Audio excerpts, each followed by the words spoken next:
Warning, the following video contains indiscriminate spoilers for Persona 5 Royal and Persona 5 Strikers. If you have any intention to play those games, please do so before watching.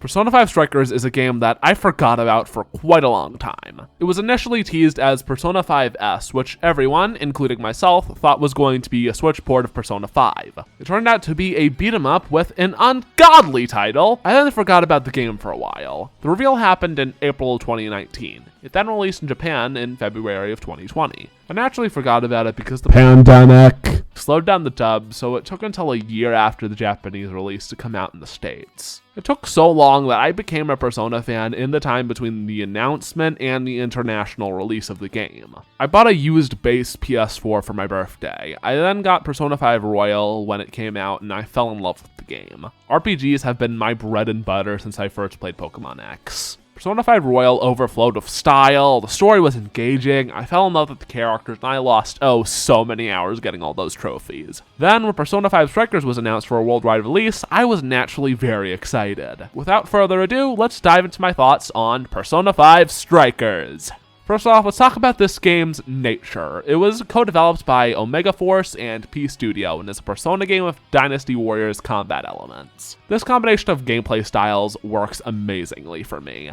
I personally think that it works a lot better than either of the Hyrule Warriors games. The gameplay was good there, but the inclusion of Persona mechanics in Strikers fits my tastes a lot more. One of the itches this game scratches for me is my love of dungeon crawling. Being rewarded for exploration is something I love. The Persona series does this well. Hyrule Warriors is almost never rewarding in this aspect. You have a soft time limit in most stages because a character fleeing is a cause for failure. In Warriors games, the explicit gameplay focus is battlefield management. That's why Persona 5 Strikers doesn't use the Warriors name.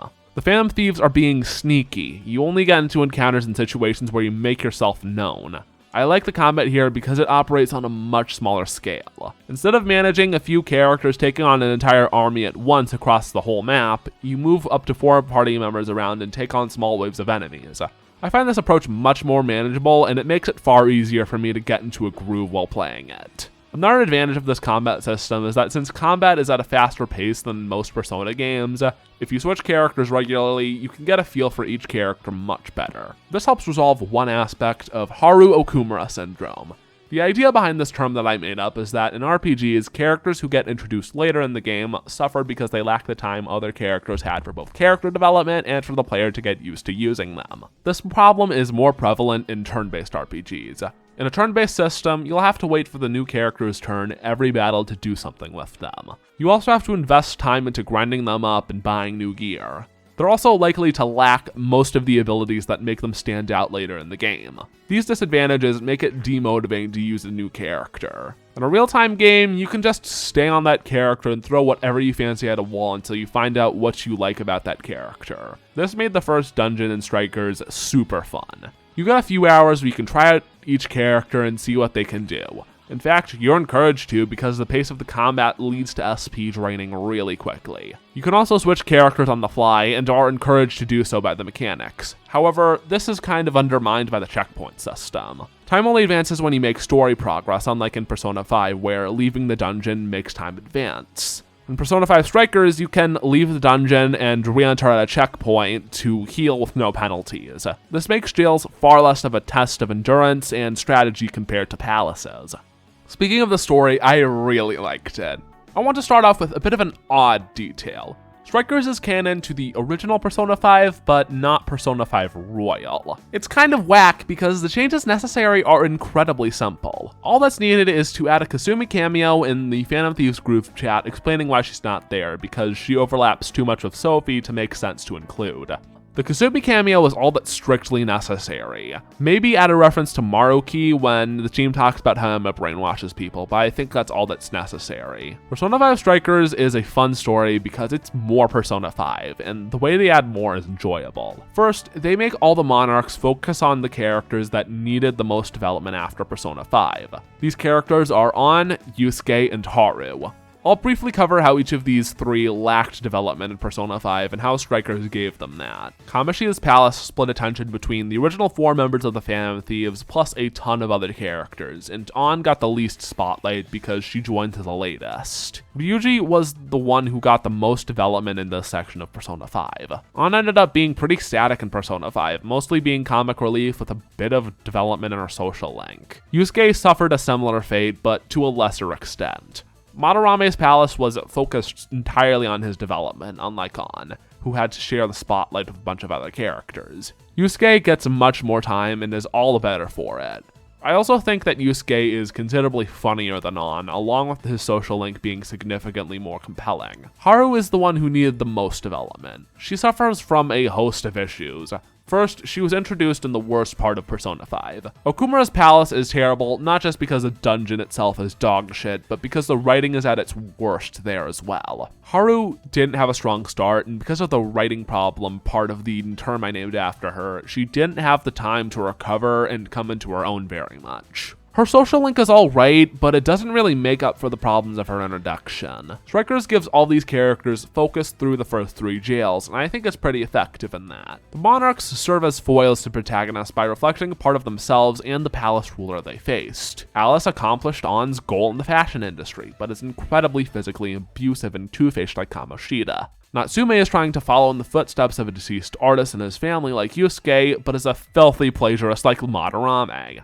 Hyodo is incredibly kind like Haru, but she treats the people under her like shit like Okumura. On the topic of the monarchs, I think this is the perfect opportunity to talk about my thoughts on the jails and their monarchs for most of the rest of the video. Hooray! The entire section of the story of the Shibuya jail was a fantastic first chapter to the game. Out of the Persona games I have played, I think that Strikers has the best start. First, it's a sequel, so it has a lot less characters to establish. The player already knows who the Phantom Thieves are, so it's nowhere near as slow as the introductions of other games in the series. This gives the mystery central to the conflict more room to develop because the game has less characters to introduce. It also allows 2 new protagonists to make a really good impression on the audience. Sophie is precious and pulls off her mysterious knowledge of the Shadow World far better than Teddy or Morgana do in their respective games.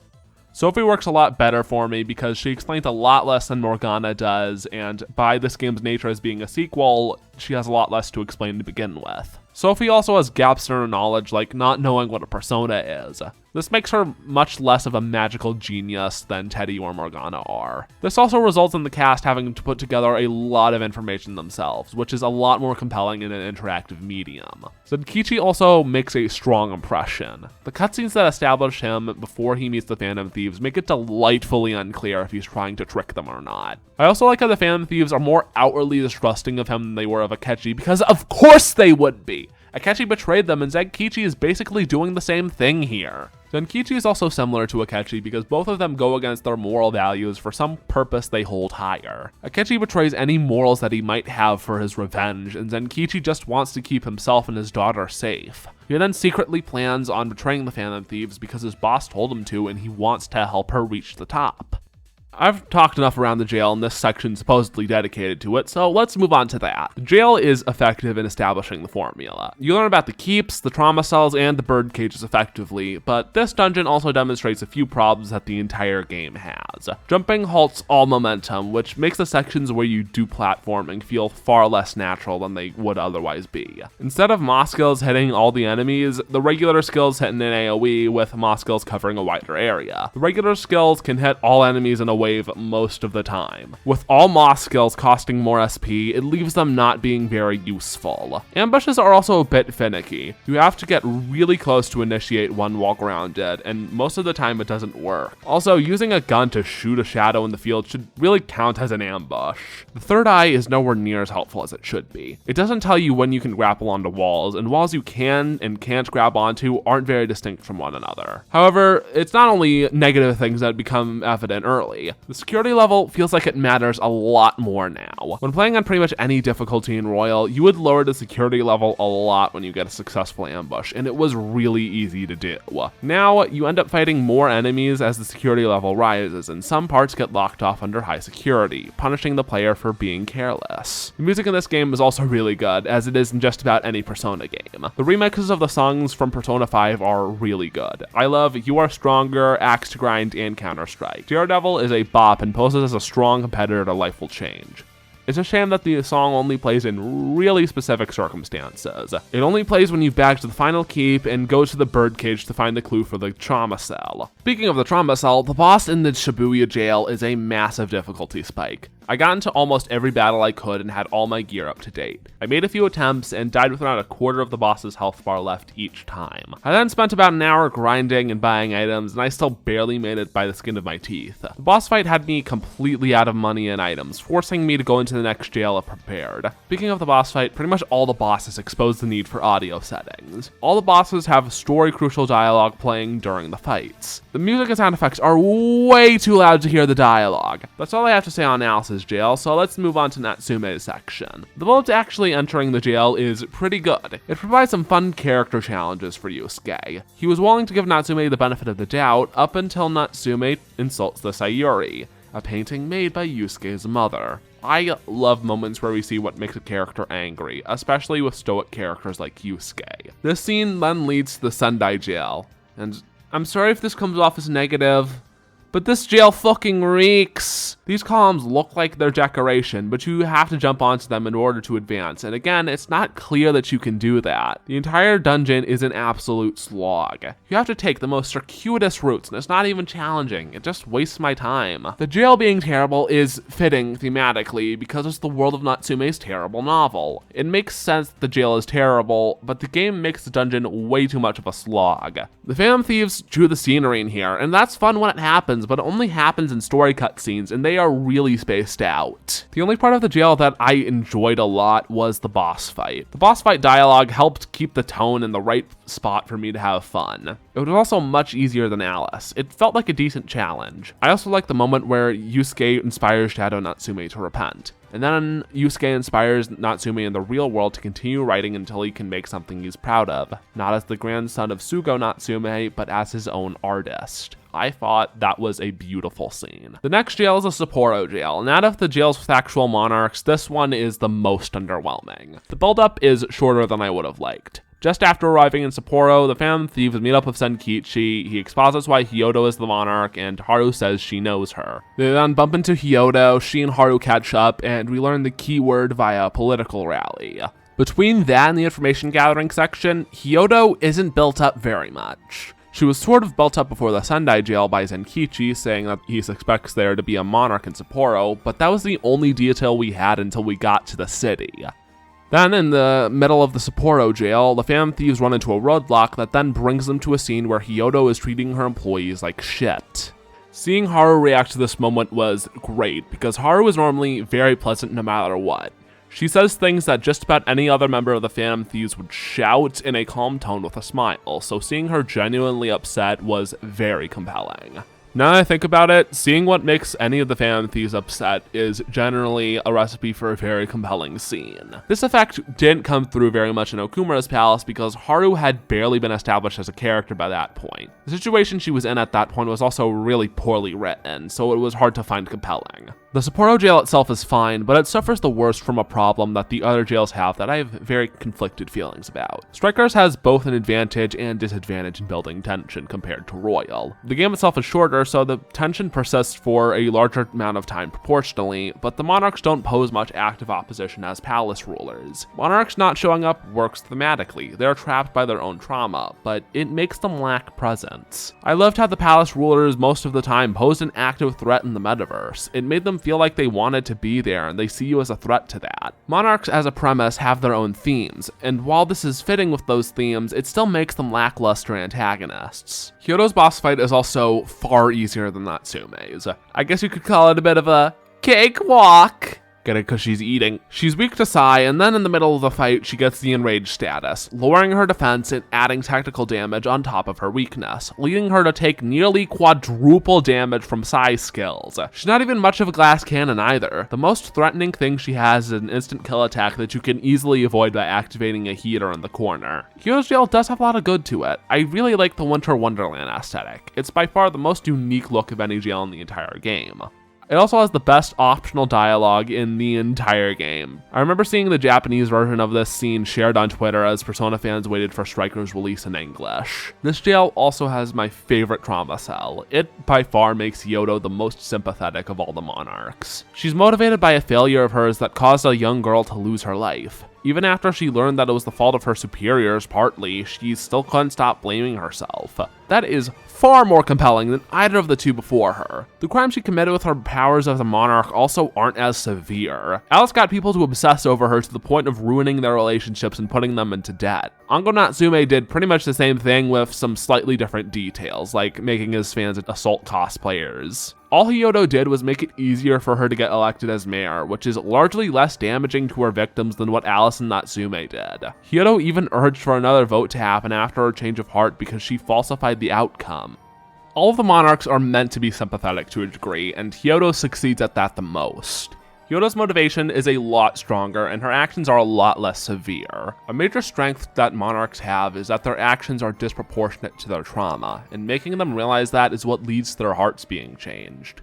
They all lost sight to their motivation, leading them to become monsters, and I think Hyodo is the best example of that. Well, we're done talking about the monarchs for now, because it's time to play the mid-game formula break! The portion of the game where the story formula for the dungeons is broken in a significant way. With contemporaries such as Void Quest and Futaba's Palace, how does the Okinawa jail fare? The Okinawa jail is a pretty short jail, and it works well because it focuses on developing characters and furthering the story without focusing on a monarch. I think the aesthetic of the lab is pretty alright, and the dungeon leads to some pretty cool reveals. We learn that this lab is where Emma's functions of creating jails and monarchs to control people started. The researcher who headed this project was the monarch, and he killed himself after he realized what being a monarch did to him. I really like this section because it solidifies what makes jails and palaces different in a major way. As I said earlier, this chapter focuses on character development. It shows Zenkichi being much further out of his depth than normal, and we get to see Sophie try and pursue details about her past. Then we have the confrontation with the mysterious voice, leading her to the room of the desires. This scene gives us a moment that is not just hilarious out of context, but very heartfelt. This shows a side of Ryuji that's pretty rare. He's very standoffish and gets angry easily, but he has a heart of gold. Him cussing out the voice that belittles Sophie is a moment that I absolutely adore. The Kyoto jail is pretty similar to the Okinawa jail. It's a much shorter arc, and it focuses more on character development, but this time it's mostly for Zenkichi. We get to see his relationship with his daughter, and it informs a lot of Zenkichi's earlier decisions. It also introduces the irony that Zenkichi is so focused on keeping Akane safe that he ends up becoming more distant, which winds up putting Akane in danger. We then get a nice wholesome moment where the gang makes curry with Akane, and we see her Phantom Thieves merch. This was incredibly heartwarming. Then Akira Konoe comes with a comically large syringe and fills all the ventricles of my heart with sad.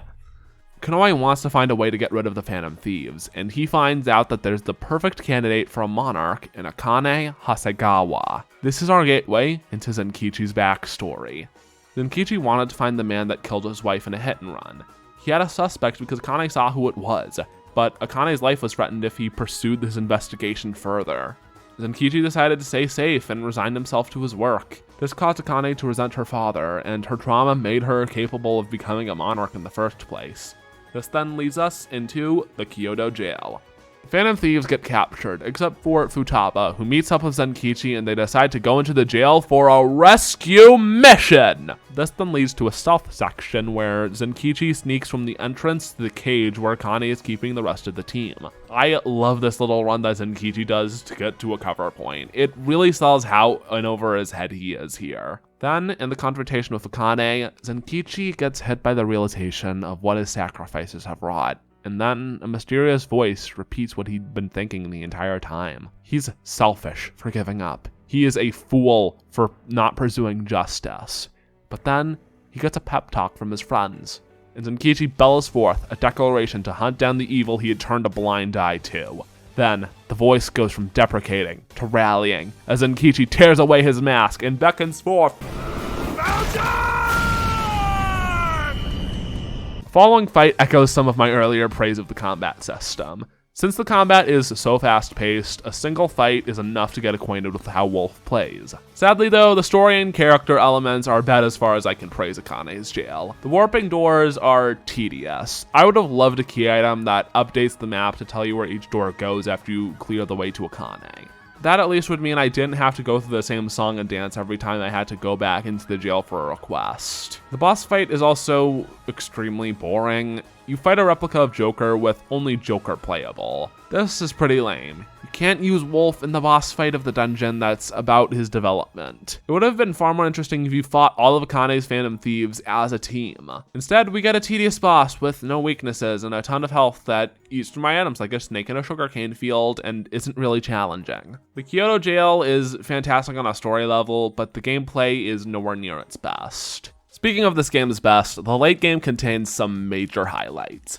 The Osaka jail takes advantage of the mid-game formula break to return to the formula and make something terrific. This jail is distorted beyond all belief. With Konoe having control over Emma, his jail takes by far the most influence from his cognition. Konoe too is the only one who really sees the Phantom Thieves as a threat before the calling card is sent, so his world is the most overtly hostile. Sadly, there's not much I can really say about the jail itself. I mean, compared to some of the other jails, that's not a very bad thing. Even if the exploration isn't noteworthy, the jail still has an amazing boss battle. The battle against Konoe is amazing. We get an awesome scene where the Phantom Thieves make an announcement as calling cards rain from the sky. The calling card is structured like an arrest warrant because Konoe has had prior run-ins with the police, so an arrest warrant would work far better than a typical calling card at scaring him. That's a fun detail, and it leads to a scene where the Phantom Thieves riff on each other as they look at how the calling card went down. I always love scenes like this where we just see the Phantom Thieves having fun and being friends. Of course, we then head to Konoe while Life Will Change is playing. We then get to the confrontation where the Phantom Thieves talk with Akira Konoe. This builds up to the kick-ass cutscene where Konoe dons his hero's armor and suits up for battle,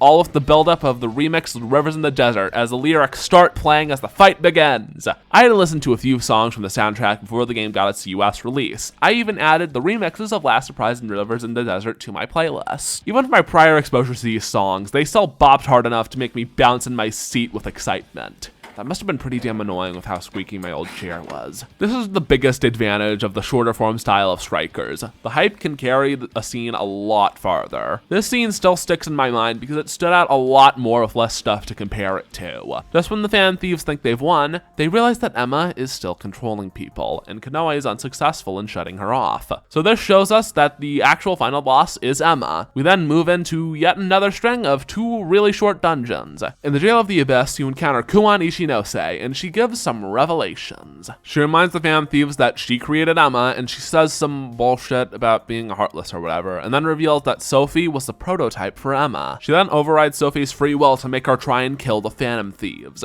The drama in this moment only really half works because while the game did a great job of making me attached to Sophie, Ichinose isn't a character who can carry this scene. She's been absent since she gave Konoe's keyword to the Phantom Thieves in a call before the Osaka jail. She just doesn't have any presence. She's had maybe 15, 20 minutes of screen time in a 40-ish hour game, and now Atlas wants her to be a twist villain? No! To refer back to an earlier video of mine, Yusuf Calvert was an awful twist villain, but at least he was a well-established character. At least he was a properly established character who... At least he was an established character who was in most of the game. Ichinose barely did anything that made me remember her, let alone find her endearing. The only thing keeping me from dubbing this section of the game a disaster is that Sophie elevates it a lot just by being there. So then the Phantom Thieves fall from the line and have to fight through the same dungeon again. Or maybe it's different floors in the same dungeon. Honestly, I can't remember because the layout of the Jail of the Abyss is really samey. So the Phantom Thieves work their way back up, and Sophie struggles to resist Ichinose's control, and we get a backstory that attempts to make Ichinose sympathetic. Pick a fucking lane and stick to it, game!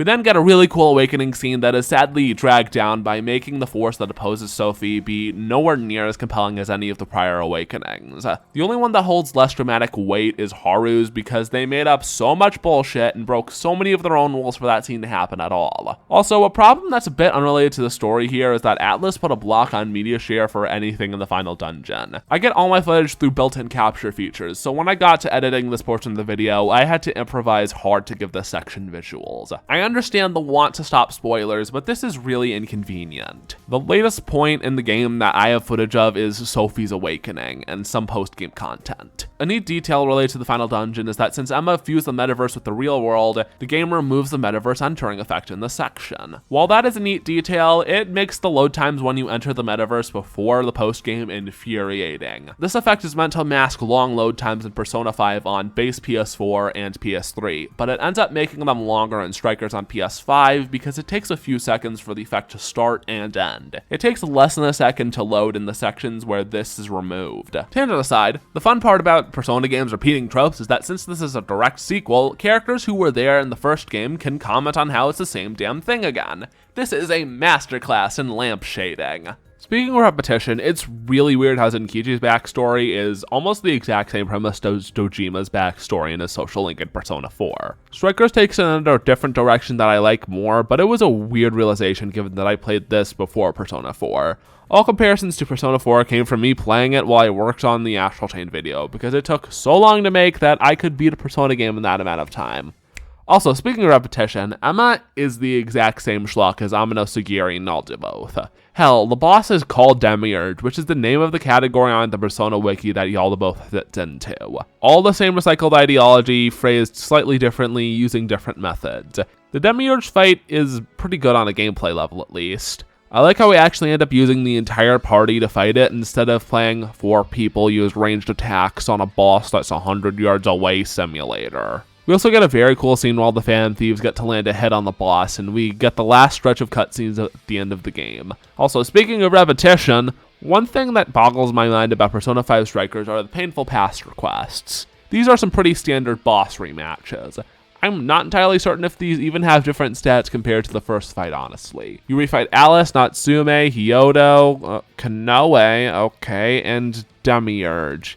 You then unlock more requests from Lavenza, where you fight harder versions of the bosses called Painful Past Plus. The first 3 are pretty much the same, just with buffed stats. Then Kanoe is barely different, and that goes the same for Demiurge. I still have all of the same skills that I've been using up to that point, and I have a lot of the same equipment as well. The only reason that the Demiurge fight was hard was because after I beat it, I was plopped into the loading zone of a dire shadow that I wound up having to fight on very low SP. You end up having to fight Kanoe and Demiurge 3 times each in the span of about a dozen hours of gameplay. The rematches also repeat the same voice lines from the original fights again. This again highlights the need to be able to adjust voice volume so I can mute the voice lines without muting the game as a whole. I hate playing games muted, and I pretty much had to because I was doing post-game content on a call with a friend. I had to turn the audio off to even hear him speak. Also, speaking of repetition, to finish the post-game content and get all the trophies in the game, you need to do an ungodly amount of grinding. The combat in Persona 5 Strikers is good, but it's not good enough to mask the tedium of grinding. The first and most reasonable objective is getting every Phantom Thief to level 70. That's not too bad. I stuck to Joker, Wolf, Sophie, and Queen for most of the game past unlocking Wolf. Those 4 were at level 70 already. Then there's completing the Velvet Room's registry. That ended up requiring a lot of grinding because some endgame personas required being fused with personas with levels far higher than their base level. You pretty much have to farm persona points in order to enhance them to that level. You could also grind battles, but that is far slower. Fun fact, during this section of the game, my friend Dark Reaper and I discovered that you can get an easy sorts of near infinite persona points and obtain some real easy max stat personas by following these steps in this graphic I have up on screen. You would need a lot of money to make this work, but if you invest in skills that give you cash and farm treasure demons in the final dungeon, you're set. The final tedious one is getting Bond level 99. This sucks due for a lot of reasons. The EXP requirements are absurd. I got the Bond EXP skill maxed out mid-game, and I wasn't even at level 60 in the post-game after beating every optional fight short of the Reaper. You need to get Bond level 99 for a trophy, and it requires an insane amount of grinding to get there.